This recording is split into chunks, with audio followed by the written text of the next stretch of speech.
The Loop is a theatrical improvisation phenomena based in the roots of delivering social services through food security, conversations to help people connect to services, and everything else in between. We get done. As I drive by it, I always see a place where people who need to get help are getting helped. I also drive by it sometimes thinking it's a place that the people there need to go somewhere else to get help because it looks like they may need more help than what can be offered there. I've had people describe it to me as the East Hastings of Kamloops. I know some neighbors there. I know two people who live near there who don't appreciate it there just because of the ancillary problems that come from it, but they do realize the need, but they don't think maybe that there's a need, but it impacts their lives too. And what do I do here? Well, the day could start off with plunging a clogged toilet, or it could be talking to a person who is a very wealthy person that would like to donate $10,000 to the organization. So I do a little bit of everything. From the people I talk to, from the social media posts you see, and they can be very polarizing both ways, but from the people I speak with who I consider to be rational, reasonable people, that would be the definition of it. It's a place that's providing a need, but perhaps the powers that be should be stepping in and providing more of a need, whether that be referral to rehab services, mental health services, if it's not already happening there, and maybe to have professional staff on site to make sure. Also, the concern I've heard is that it needs to be sort of managed better so that the outside is not as, say, dysfunctionally looking, you'd say. Operating a business next door to the Loop, we've had our business broken into. You can't even get past the Loop in terms of being a pedestrian on the sidewalk because the active drug use covers the sidewalk completely. And yeah, our business has definitely suffered. You know, we have seen a drop, and I mean, this has never been a good neighborhood. That's not anything new. Yeah. And so in 12 years, though, we've definitely seen that people are increasingly less likely to be interested in coming here than they were before, and it's specifically due to the visible presence on the street. And I think that's specifically because of the Loop and where it's specifically located. 12 days after I moved in, I was very nervous to move into this neighborhood. The Loop is right there. This neighborhood has a bad... I even went to the local community police station to find out what crimes had been committed in this area, to see what records they were, and they said, I'm sorry, we can't release that information. And I thought, why? Because I'm moving into this neighborhood. I would like to research the neighborhood. No, you can't do that. Yeah, so when we see people walking down the street, which is lots of times, it's like a parade, and you can just tell they're casing people's houses, they're looking in everybody's yard, they'll come up and go into everybody's bins. You live in a hyper state of fear here. Like every night, everybody's constantly hear beeps from everybody making sure the car is locked at night. I check my door like 2 or 3 times. You know, I'll check it at 9. Oh, did I lock the front door? I'll go check it again at midnight, because you live in a hyper state of fear here. And that's just the way it is.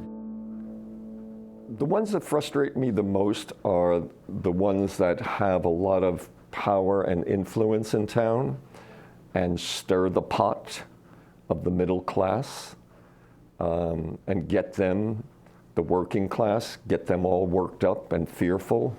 That's what poor people are for, scare the shit out of you, right? So they get targeted, right? And because we're affiliated with them, yeah, we get targeted. I came by here the other day and they had a little hose out here, yeah. And a girl had no shirt on top, was naked on top with her back to the road, but a guy was hosing her down and she was having a shower right there. Is that the best that we can do? No. Is that where we're at? Because for the neighborhood, this is an eyesore and we all hate it.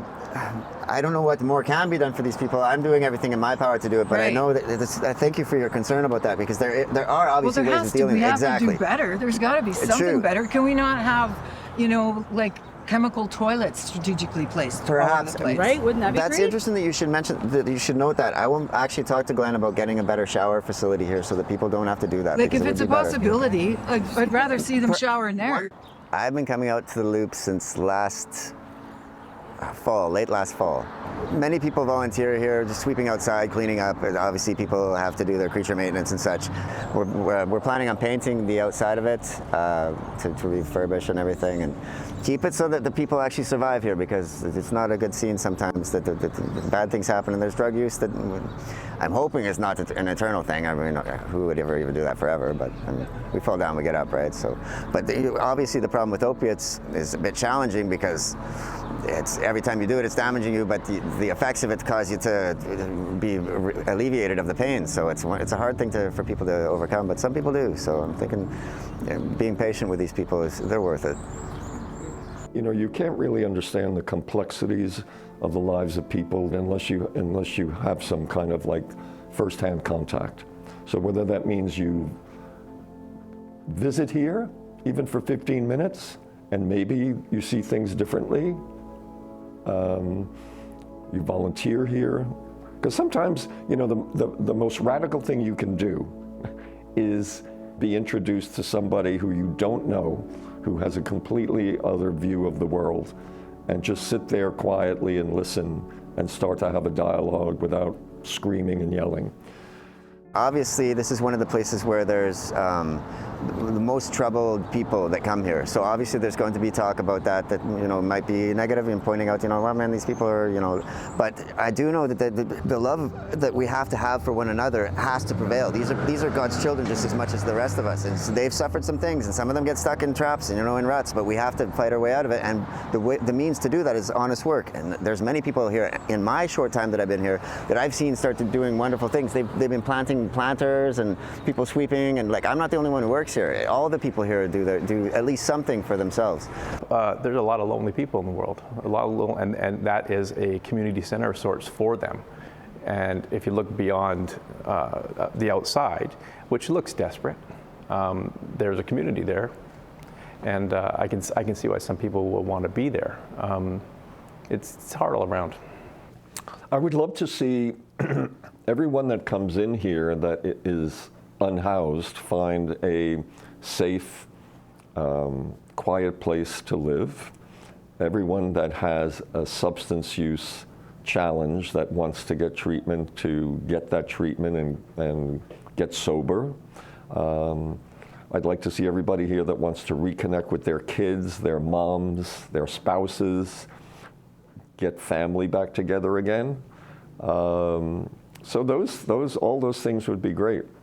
And even the folks that are not unhoused, and the folks that don't have a substance use challenge, and the people who have a place to live, I would like them to be able to not freak out about the lack of food they have in their fridge, because they come here too.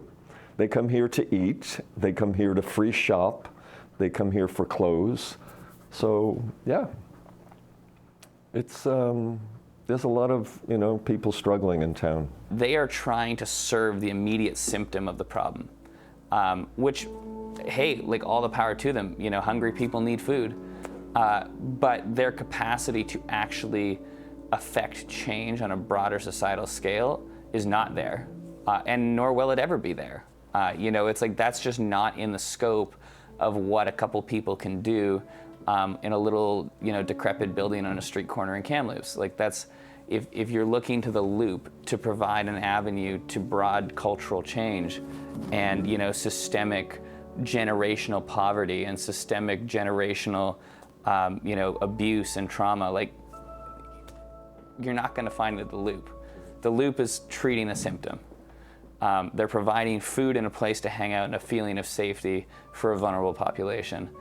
We are a completely volunteer-driven organization, with few exceptions. So the exceptions are when we get funding to hire students over the summer with the federal government, and sometimes when we get other pilot projects. It's not like we don't want to pay staff. Yes, we'd love to have paid staff, but it's not an easy thing to get funding. And when we began, we had to begin. when I say we had to begin, we knew that there was a huge gap in services on the North Shore, and people with lived experience came to me and said, we have to do something. And so it just happened that that week, and this was before we knew we had this building to rent, TD Bank called me out of the blue and said, would you like a credit line, a Visa card, and an overdraft check protection? And I said, hey, and that's how the loop began. And if you speak to him, you'll see why he does what he does. And when you speak to him and say, well, why don't you, defer to the authorities, the city governor, and work with Ask Wellness and work with CMHA. And I think there's a distrust on his part that they're doing it not at the personal level he's doing it, not at the, not as much would get done because he takes his own vehicle and he shepherds people across the city to appointments, to doctor's appointments. I ran into him a few weeks ago, putting someone in a car downtown, and he had to take him up to grab something at the pharmacy. I don't know if that's being done at other levels, but he sure is doing that. His volunteers are doing that. I think the problem, some of the people who deal with, like I said, the ancillary problems, maybe some, in the area, is that maybe they don't think that he and his staff have the expertise that is needed to deal with the higher complex needs of some of the people using the place. And I think this is where someone like Glenn Hilke might lack compassion for people who are impacted by this. You can have all the compassion you want for someone who has addiction problems, mental health problems, trauma, abuse, but you can't ignore the domino effects that has on the neighborhood. They too have a right. They have rights. They're also affected. We are 3 doors down from Ask Wellness, which is also known as the AIDS Society of Kamloops, and they've been operating programs for street entrenched populations of all kinds for over 20 years. The first safe injection site in Kamloops was basically next door. Ask has daily outreach workers that work day and night. Anytime we've ever had a challenge in our neighborhood or in our restaurant with somebody who's experiencing a mental health crisis, someone who's in a position of vulnerability, somebody who's suffering, there's somebody who is available to help us immediately at any time, and they are incredible at it. As a counterpoint, I would not say that's how the Loop operates. I would say the Loop operates in confrontation to the broader, neighborhood and the people within it. Generally, concerns around how people are, how, let's say, clients, well, I mean, they like to use the word client, but how clients of the Loop are seen to be operating in the community is at a double standard with what everybody else is expected in terms of decorum. When it comes to accountability for those sorts of things, there's certainly not an outreach worker there to come and help. There's certainly not anybody there to help address concerns. And any concerns brought up are generally met with the attitude of, well, these people are suffering more than you, so your concerns are not legitimate. And I would say, they're not wrong in that. It got to the point where I mentioned earlier about social media, where you have the polarizing. You have one side that there's a couple of Facebook pages, you've probably seen them, where they're very cruel, very vile, very, bum, get a job, what the hell, you're stealing all the shopping carts and I gotta carry my food to the car, that kind of stuff. No compassion. But then you have, the pendulum swings too far the other way into some people, where if a business has the temerity to say, oh my God, my window got smashed again, instead of saying that's too bad, I've seen people online and in person yell at the business or write against the business to say, how dare you, they have problems. Well, that is a victim too. Thinking pragmatically, it'll be interesting because what the Loop is doing is highlighting this need, not just through our city and through our neighborhood, but everywhere. It's highlighting the fact that there is a huge need for something to be done for the people that the Loop is servicing and other agencies are failing to service. And really, it'll be interesting to see whether them making such a visible example, well, it does hurt my business, could possibly incite, more decisive action in the future. Hard to say. If we're going to work on solutions, we have to all agree to just hang the ego up at the door, get in the room, lock the door, and agree that we're not going to come out until we've all made concessions and we've all come up with a plan. and a timetable. And so, in the meantime, all we can do is just, respond to the people that love this place, the people who are confused about this place, or the people that hate this place, one at a time, and try and help them understand, how hard life is for people that come here, and that some of it is just out of their control.